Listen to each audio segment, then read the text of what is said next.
अब अगर मैं तुम्हें बोलूं कि sine of sine inverse x और cos of cos inverse x क्या इक्वल है, तो बिल्कुल इक्वल है, इसमें कहीं कोई भी एम्बिग्यूटी नहीं है। क्यों? Because in sine of sine inverse x और cos of cos inverse x इसका ग्राफ एग्जैक्टली सेम है। तो अगर किसी भी दो फंक्शन का ग्राफ सेम है तो फंक्शन सेम है। ठीक है, तो इसको हम ऐसे प्रूव भी कर सकते हैं। Sine of sine inverse x को क्या लिख सकते हैं? साइन, इस साइन इनवर्स एक्स की जगह लिख सकते हैं pi by two minus cos inverse x. ठीक है, अब ये क्या हो जाएगा? साइन 90 माइनस थीटा, ये थीटा का काम कर रहा है, तो साइन 90 माइनस थीटा क्या होता है? Cos theta. तो cos of cos inverse x proof भी हो गया।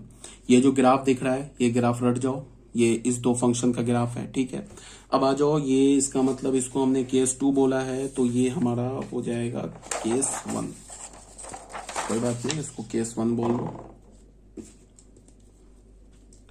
ये हो गया हमारा केस 1, ये कुछ नहीं है। ठीक है, ये बात आ गई समझ में। अब आ जाओ केस 2 में। केस 2 में क्या बोला जा रहा है कि हमें इसका ग्राफ ड्रॉ करना है। किसका graph? tan of tan inverse x और cot of cot inverse x, इसका ग्राफ ड्रॉ करना है। तो इन दोनों का ग्राफ भी एग्जैक्टली सेम है, इसीलिए इसको एक साथ रख लिया। क्योंकि यहां पे x क्या है? tan of tan inverse x, ये x क्या है? tan इनवर्स फंक्शन के डोमेन से आएगा, तो tan इनवर्स और cot इनवर्स दोनों का डोमेन ऑल रियल नंबर होता है। तो हमें क्या मिला? y is equal to x, ये मिला ना, y is equal to x when x belongs to R. यहां पे मिला y is equal to x when x belongs to R. इसका मतलब क्या है कि tan of tan inverse x और cot of cot inverse x का जो ग्राफ होगा वो line y is equal to x हो जाएगा। तो यही ग्राफ हो गया। ये लाइन हमारा क्या? y is equal to x line है। ये जो हमारा लाइन है ये line y is equal to x line है, और ये हमारा एंगल क्या हो गया? पाई बाई 4, ये एक्स एक्सिस हो गया। अब अगर मैं बोलूं कि tan of tan inverse x और cot of cot inverse x equal है, तो फिर बिल्कुल इक्वल है, सेम लॉजिक लगेगा। ये -1 लिखा है, ये -1। ठीक है, सेम लॉजिक लगेगा। यहाँ पे tan of tan inverse x को क्या लिख सकते हो? इस tan इनवर्स एक्स को क्या लिख सकते हो? Pi by 2 minus cot inverse x. तो tan 90 माइनस थीटा क्या होता है? cot theta. तो cot of cot inverse x हो गया प्रूफ। ये हो गया हमारा केस 2। अब आ जाओ केस नंबर 3 में। केस नंबर 3 में क्या है? ये केस नंबर हमारा 3 हो गया।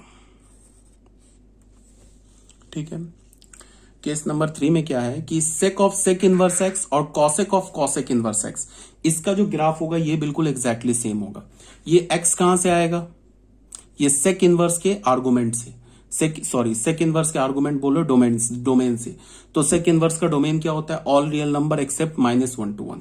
कॉसेक इनवर्स का भी डोमेन क्या होता है? All real number except -1 to 1। तो यहां भी क्या होगा? y is equal to x, y is equal to x. But इस बार हमें क्या करना होगा? -1 और 1 के बीच का रियल नंबर छोड़ना होगा। तो ये तो लाइन हमारा y is equal to x ही लाइन है। ये जो लाइन है ये line y is equal to x line है। ये पूरा जो लाइन है, ये पूरे लाइन की बात कर रहा हूं, y is equal to x line है। उसमें हमने कहां से कहां तक छोड़ना होगा? -1 और 1 के बीच का छोड़ना होगा। 1 को नहीं छोड़ेंगे बिकॉज इसमें है, इसमें -1 दोनों इंक्लूडेड है।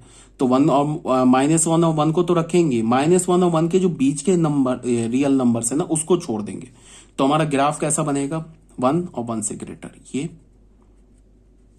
-1 और -1 से ये स्मॉलर, ये हमारा ग्राफ बन जाएगा। ठीक है, तो फिर वही बात, sec of sec inverse x और cosec of cosec inverse x, ये क्या आपस में इक्वल है? तो बिल्कुल इक्वल है। फिर वही same argument, sec of sec inverse x, sec inverse x को क्या लिख सकते हैं? Pi by 2 minus cosec inverse x होता है ना, sec inverse x plus cosec inverse x is equal to pi by 2। तो सेक इनवर्स एक्स को क्या लिख सकते हैं? Pi by 2 minus cosec inverse x. और सेक 90 माइनस थीटा क्या होता है? Cosec theta. तो cosec of cosec inverse x.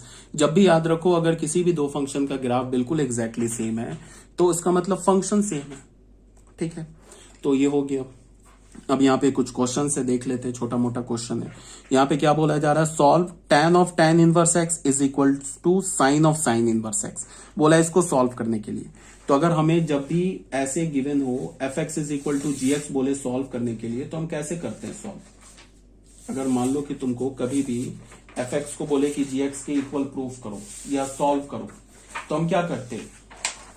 जैसे मान लो कि तुमको ना ऐसे बोले f x is equal to g x, बोले इसको सॉल्व करो। अगर हमें एफ एक्स और जी एक्स का कर्व पता है तो ये क्या है, यहां ये y है, ये भी y है, तो देख लेंगे। मान लो कि ऐसे करके कोई कर्व है, ऐसे सपोज दैट ये कर्व है, मान लो कि एफ एक्स का कर्व ऐसे करके बना हुआ है और जी एक्स का कर्व ऐसे बन गया, ये बन गया। तो और ये हमारा कर्व एफ एक्स का हो गया और ये कर्व हो गया हमारा जी एक्स का हो गया। और बोल रहा है कि एफ एक्स जी एक्स के इक्वल है, तो एफ एक्स जी एक्स के इक्वल कब होगा, एक तो इस पॉइंट पर होगा जहां पॉइंट ऑफ इंटरसेक्शन होगा, एक इस पॉइंट पर, एक इस पॉइंट पर, एक यहाँ पे इस पॉइंट पर। तो इस पॉइंट के क्रॉसपोंडिंग एक्स का कोऑर्डिनेट देख लो, इस पॉइंट के क्रॉसपोंडिंग एक्स का कोऑर्डिनेट देख लो, इस पॉइंट के क्रॉसपोंडिंग यहाँ एक्स कोऑर्डिनेट और इस पॉइंट के क्रॉसपोंडिंग यहाँ एक्स का कोऑर्डिनेट देख लो। तो ये जो 1 2 3 4 ये जो एक्स के 4 वैल्यूज आएंगे, ये क्या हो जाएगा हमारा f x is equal to g x का सॉल्यूशन हो जाएगा। ठीक है, अब यहां पे क्या बोल रहा है, यहां पे तुमसे बोल रहा है कि ये पूरा एफ एक्स है और ये पूरा जी एक्स है, तो f x is equal to g x बोल रहा है।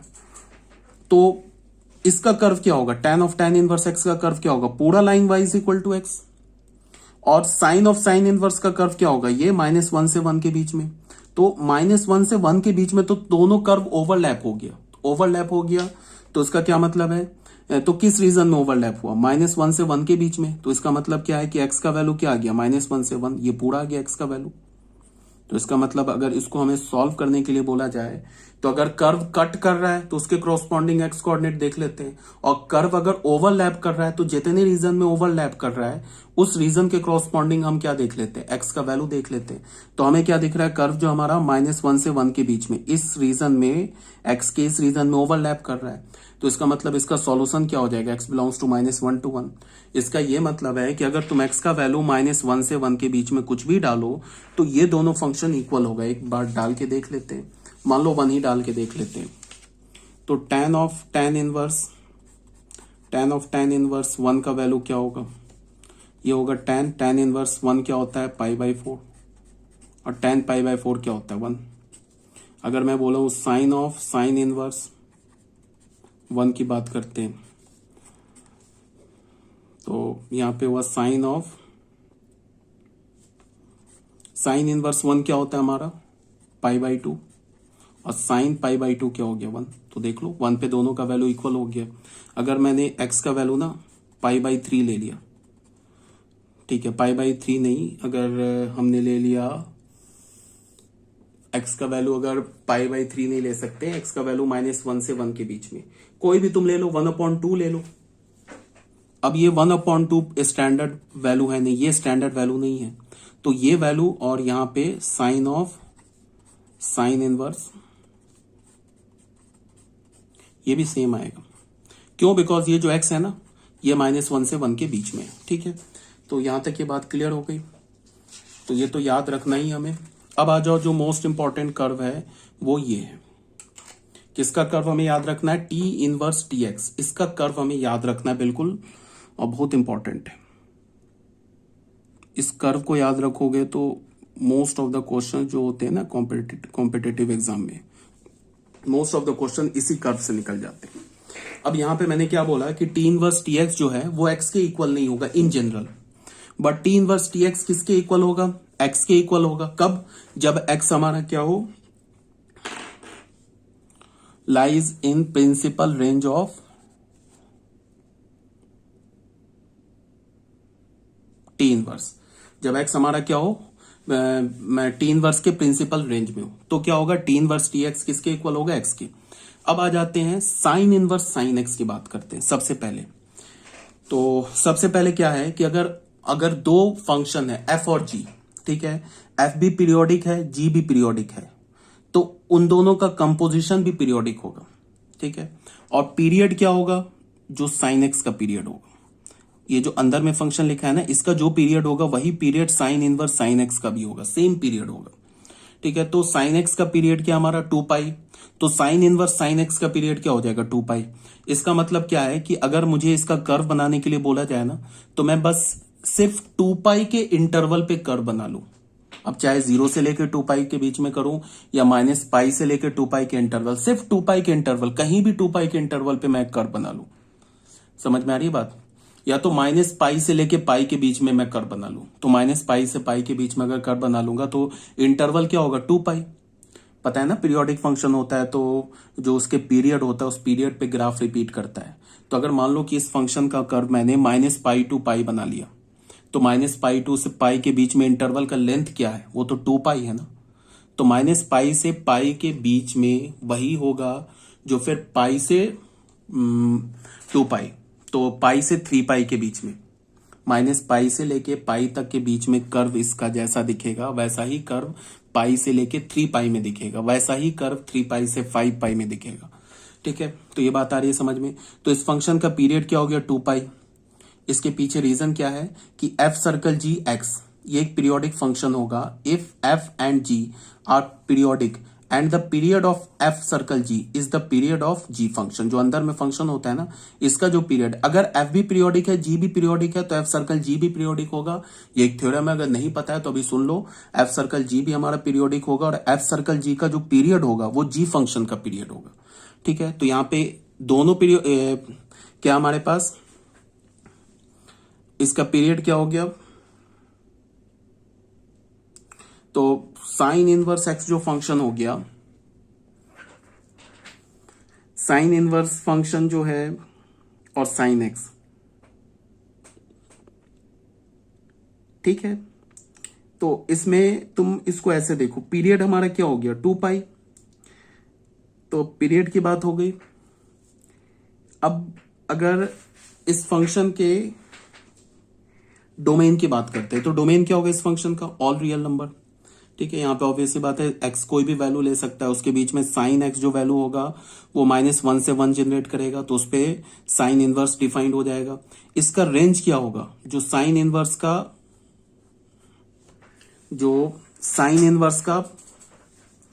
क्या हो, साइन इनवर्स फंक्शन का जो रेंज होगा, साइन इनवर्स फंक्शन का रेंज क्या होता है, साइन इनवर्स फंक्शन का जो रेंज होता है -π/2 टू π/2। ठीक है, तो इसका रेंज क्या हो गया, फ्रॉम -π/2 टू π/2। ठीक है, हमने पीरियड निकाल लिया 2 पाई, डोमेन निकाल लिया ऑल रियल नंबर, और यहां हमने रेंज भी निकाल लिया -π/2 टू π/2। ठीक है, अब एफ सर्कल जी, इसमें क्या लिखा है, एफ सर्कल जी में जो रेंज क्या होगा, जो एफ का रेंज होगा, और एफ सर्कल जी का डोमेन क्या होगा, जो जी का डोमेन होगा। ठीक है, अब थोड़ी सी बात हम लोग कंटिन्यूटी पे कर लेते हैं।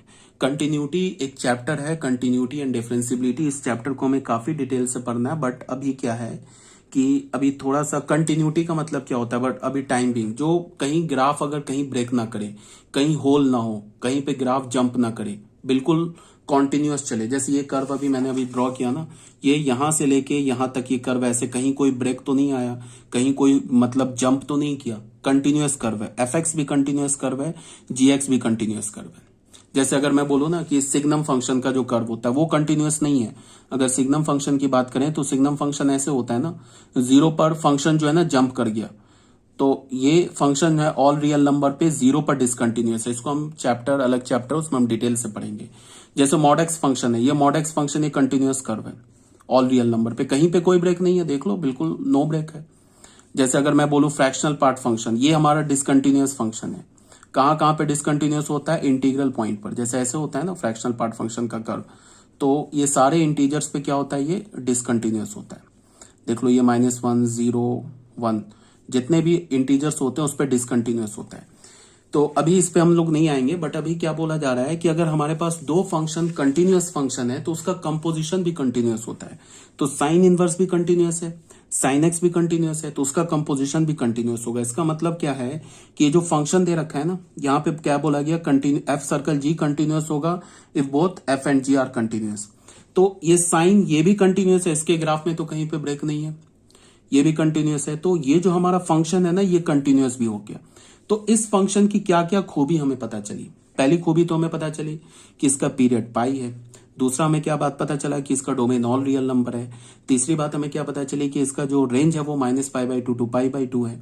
उसके बाद हमें क्या पता चला कि इसका जो क्या बोलते हैं, ये हमारा एक कंटिन्यूअस फंक्शन है। तो ये सब अभी बात क्लियर हो गया। अब इन सारे बातों को ध्यान में रखते हुए अब इस फंक्शन का हम कर्व ड्रॉ करेंगे, जो यहां पे ऑलरेडी ड्रॉ करके मैंने रखा हुआ है। ठीक है, इसको मैं ड्रॉ करके दिखाता हूं, देख लो।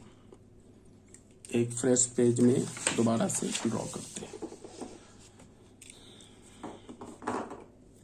जैसे ना मैंने बोला कि sine inverse of sine x, इस कर्व को हमें ड्रॉ करना है। तो सबसे पहले क्या है कि sine of sine inverse x, अभी मैंने बोला था कि ये एक्स के इक्वल होगा। क्या होगा? When x belongs to, sine inverse का जो प्रिंसिपल रेंज क्या होता है, -π/2 टू π/2। ये तो बात क्लियर है, ठीक है। तो इसका कर्व देखो कैसे होगा।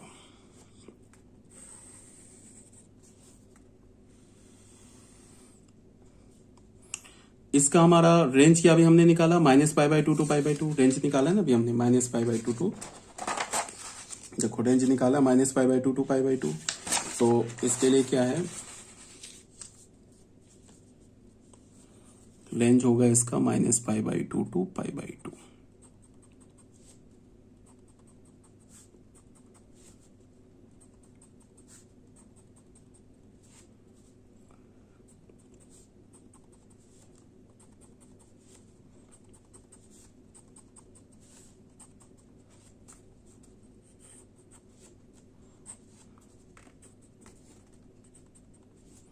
इस पॉइंट को हमने बोल दिया π/2, ये हो गया हमारा y एक्सेस, और ये हो गया हमारा ओरिजिन, और ये हो गया हमारा y डैश, ये हो गया -π/2। अब यहां पे हमने क्या बोला कि sine of sine inverse x, ये y है, y किसके इक्वल होगा x, कब? जब ये -π/2 से π/2। तो मतलब क्या हुआ, -π/2 से π/2 के बीच में जो हमारा कर्व है वो कुछ ऐसा होगा, बिल्कुल y is equal to x line होगा। ये वैल्यू क्या होगी हमारा, ये हो गया हमारा π/2, और ये वैल्यू क्या हो गया, -π/2। ठीक है, अब क्या है कि तुम π/2 इसको तुम पाई मानो, ये हमारा 3π/2, ये क्या हो गया 2π। अब तुम ऐसे देखो, पाई इंटरवल के बाद जो हमारा साइन एक्स फंक्शन है वो क्या होगा, तुम ऐसे देखो, यहां से यहां तक क्या हो रहा है, पाई के बाद कर्व रिपीट करेगा। तुम ऐसे देखो कि 0 से ये है ना हमारा 0 से π/2, तो ये हो गया। ये हमारा इंटरवल क्या आ रहा है, 2π के बाद कर्व रिपीट करेगा, तो ये हमारा पूरा इंटरवल क्या आ रहा है, π/2। ये सॉरी हमारा पाई आ रहा है, तो ये जो होगा हमारा 2π के बाद कर्व कैसा होगा, जो ऐसा ही कर्व है, जो ये कर्व है, पीरियड क्या है इसका 2π, तो ये कर्व कैसा होगा, ऐसा। देखो 0 से लेके π/2 जो ऐसा कर्व होगा वो ऐसा ही कर्व होगा ना आज तक, ये कर्व हो गया, ठीक है, ऐसा होगा, कोई प्रॉब्लम नहीं है। 2π अगर पीरियड है तो 2π के बाद तो कर्व रिपीट करेगा ना, तो देखो 0 से π/2 ऐसा है, तो π/2 से यहां पे होगा, ये कर्व हो गया। अब हमारा जो कर्व है वो क्या है, हमारा कर्व कंटिन्यूअस भी है। इसका मतलब क्या होगा कि ये ब्रेक नहीं होगा, ये यहां से ऐसे पास करेगा,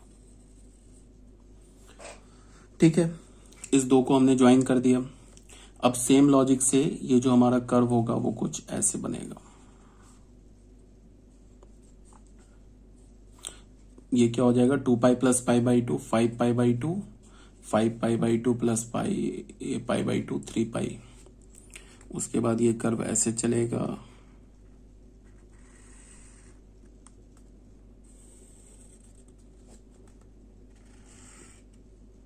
ये क्या हो गया हमारा -π, ये -3π/2, ये हो गया -2π, ये हो गया -5π/2, ये हो गया हमारा -3π। ऐसे कर्व होगा हमारा, ठीक है। अब ये लाइन क्या हो गया, ये लाइन हो गया हमारा y इज इक्वल टू π/2। ये लाइन क्या हो गया हमारा y इज इक्वल टू -π/2। अब इसमें क्या है कि इस लाइन का इक्वेशन हमें चाहिए। तो लाइन का इक्वेशन क्या होता है?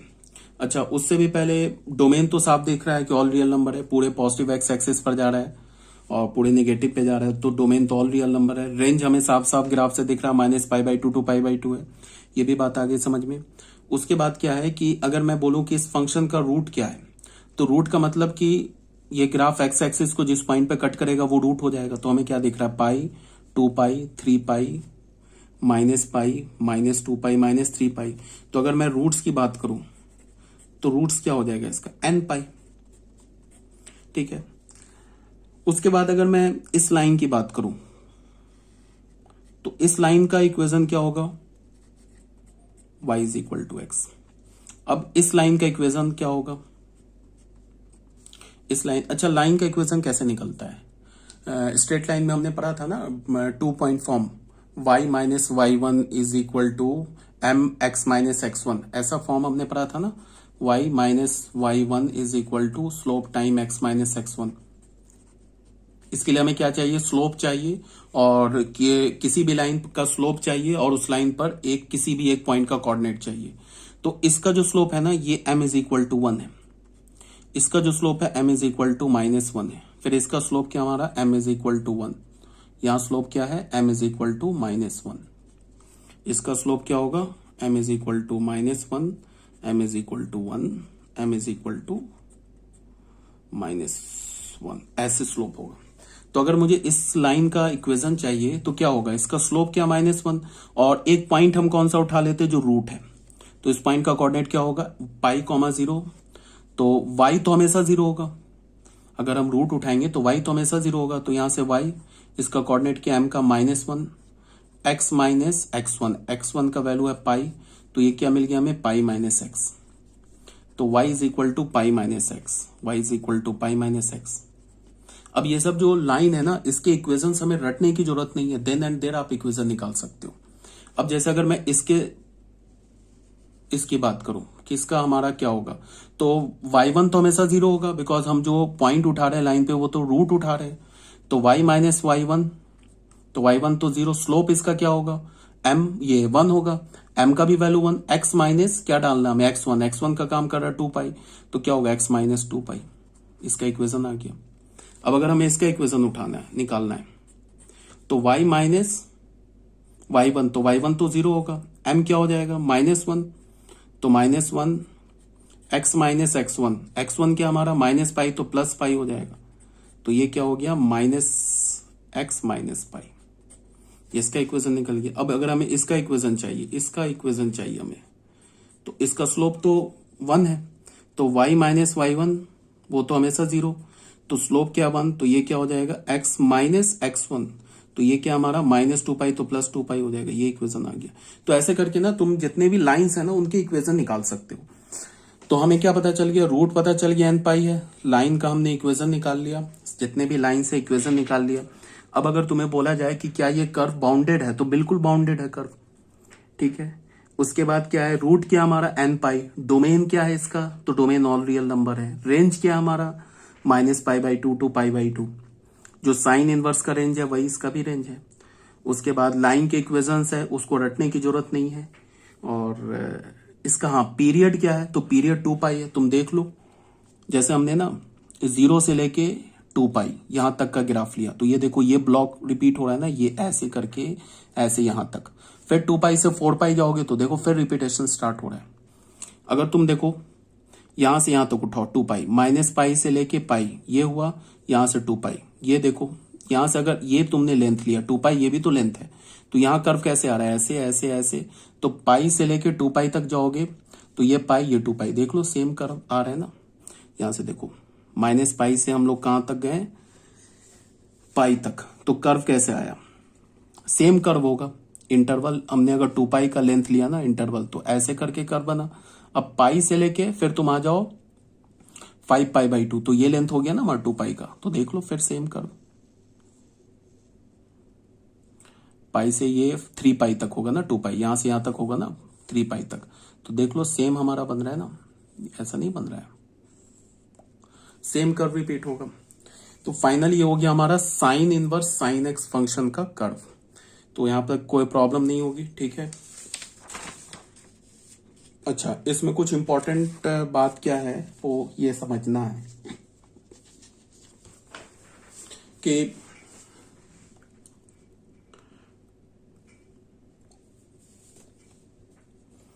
अब अगर मैं बोलूं ना कि साइन ऑफ, इस कर्व को देख के मैं लिख रहा हूं, अगर मैं बोलूं कि साइन इनवर्स साइन एक्स, ये किसके इक्वल होगा, एक्स के इक्वल होगा। कब, जब एक्स हमारा -π/2 से लेके π/2 के बीच में, तो कोई प्रॉब्लम नहीं है। देख लो एक्स हमारा -π/2 से π/2 के बीच में है, तो ये है ना साइन इनवर्स साइन एक्स का वैल्यू क्या हो गया, एक्स हो गया, y is equal to x. अब अगर मैं बोलूं कि साइन इनवर्स साइन एक्स का वैल्यू क्या होगा, पाई माइनस एक्स होगा। ये इस लाइन की इक्वेशन क्या, पाई माइनस एक्स। कब होगा, व्हेन एक्स बिलोंग्स टू, देख लो π/2 से लेके कहां तक है, पाई, ये 3π/2 है यार, ये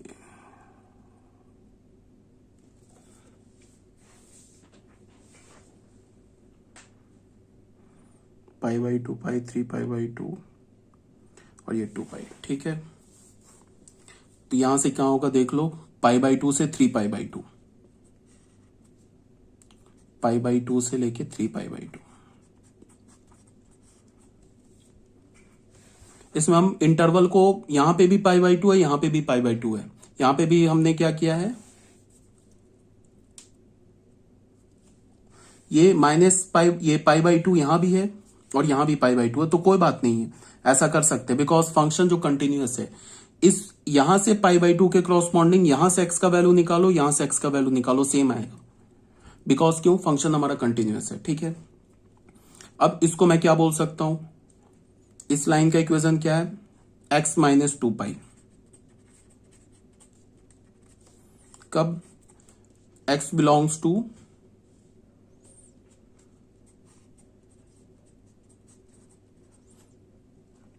3π/2 टू 5π/2, ऐसे मैं लिख सकता हूं, ठीक है। या फिर मैं इसको एंड सो ऑन, यहां पे इसको मैं क्या लिख सकता हूं कि ये इस लाइन की इक्वेशन क्या है, इस लाइन की इक्वेशन, इस लाइन की इक्वेशन है -x - π। कब होगा, when x belongs to -x - π। ये लाइन क्या होगा, -3π/2 टू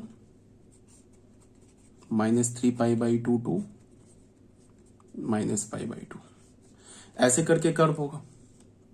ये बात आ रही है समझ में। तो एंड सो ऑन, ये जाता जाएगा, इधर भी आप -∞ तक जा सकते हो, इधर +∞ तक जा सकते हो। तो ये मैं क्यों लिख रहा हूं कि इसको तुम देखो क्या है इसका, इसमें हमें समझना क्या है कि अगर मैं ना कि तुम्हें ऐसे करके दूं, मैं तुम्हें बोलूं कि साइन इनवर्स साइन एक्स का value, sign inverse sine x का वैल्यू बताओ जब एक्स हमारा इस इंटरवल में हो, π/2 टू 3π/2, तो साइन इनवर्स साइन एक्स का वैल्यू क्या होगा। तो फिर तुम ऐसे बोलोगे कि जैसे मैंने पूछू तुम्हें कि साइन इनवर्स साइन एक्स का हमें वैल्यू बताना है, ये वैल्यू बताना है when x belongs to π/2 to 3π/2। तो हमें क्या पता है कि sine inverse sine x x के इक्वल कब होगा, जब एक्स हमारा साइन इनवर्स के प्रिंसिपल रेंज में हो। तो उसके लिए हमें करना क्या होगा कि एक्स तो हमारा -π/2 टू π/2 के बीच में, तो हमें इस एक्स को साइन इनवर्स के प्रिंसिपल रेंज में लाना होगा। अगर हमें ये ग्राफ कुछ पता नहीं है, ये ऐसा ग्राफ होता है, बट हमें इतना पता है कि साइन इनवर्स जो साइन एक्स होता है वो एक्स के इक्वल होता है, ठीक है। कब, जब एक्स हमारा साइन इनवर्स के प्रिंसिपल रेंज में, इतना हमें पता, बाकी कुछ नहीं पता है, ठीक है।